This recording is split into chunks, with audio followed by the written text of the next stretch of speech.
syariat Islam. Jadi ulama ini juga akan mendukung sepenuhnya yang terkait dengan syariat Islam, juga dengan hal yang lain.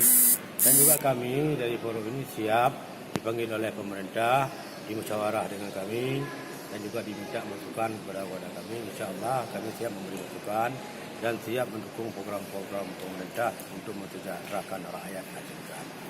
Kita tadi seperti Walid katakan, ini nggak ada istilah muna, ini semua dirangkul di. Ya, ini wadah ini satu wadah, tidak ada muna, tidak ada huda, tidak ada Insafudin. Ya. Jadi semuanya kita satukan, baik Insafudin, baik huda, baik muna, kita satukan dalam wadah Forum Ulama Aceh Besar.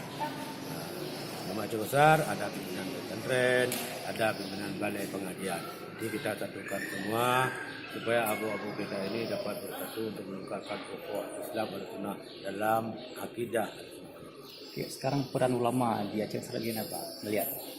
Peran ulama di Aceh Besar, alhamdulillah hari ini saya melihat sendiri juga kebetulan saya sebagai wakil bodi. Iya.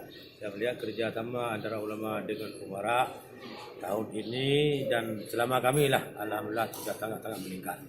Apalagi dengan ketiadaan, dengan ada dinas pesantren, melihat pemerintah sudah sangat serius untuk membantu pesantren ke depan. Mungkin terakhir kepada harapan kepada masyarakat di Aceh Besar nih Pak. Ya.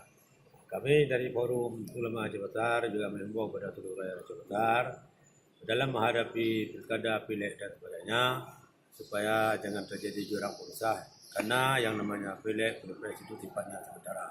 Tapi yang kita pertahankan ukhuwah Islamnya. Berharap jangan adanya ribut, jangan ada terjadi kotak-kotak antara kita. Mari orang Aceh Besar bersatu semua untuk membangun Aceh Besar yang lebih baik. Ya, oke. Terima kasih.